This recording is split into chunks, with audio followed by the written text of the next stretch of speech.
后来过来要提起咱台中的机车族，就注意这个消息。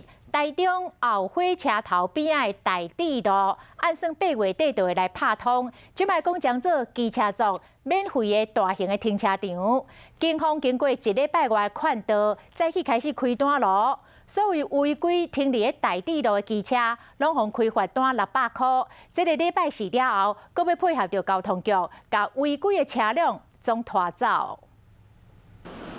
明明有禁止车辆进入台中车头后站的路，伊愿将车徛入去，为了方便，佮停伫红线顶面。因为我第一次来，所以你不知道这个问题。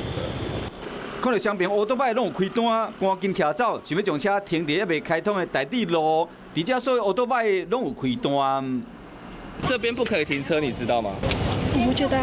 警方讲，伫台中车头边仔有1000外个机车的停车格数量有够用，因为准备要开通的大智路，离后站敢若500公尺尔，有真侪骑多的人将这当作是免费停车场。交通局估计8月底这条路要拍通，再去环境，就到现场去开600块的罚单。交通局在8月10号，他已经有来认定这边视为道路，先行做劝导10天的劝导期。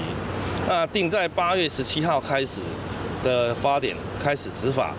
警方强调讲会愈来愈严，像这台车8月7日已经开一张劝导单，一直到17要停伫这。这个月20开始，只要有出现违规的车辆，就会直接调走。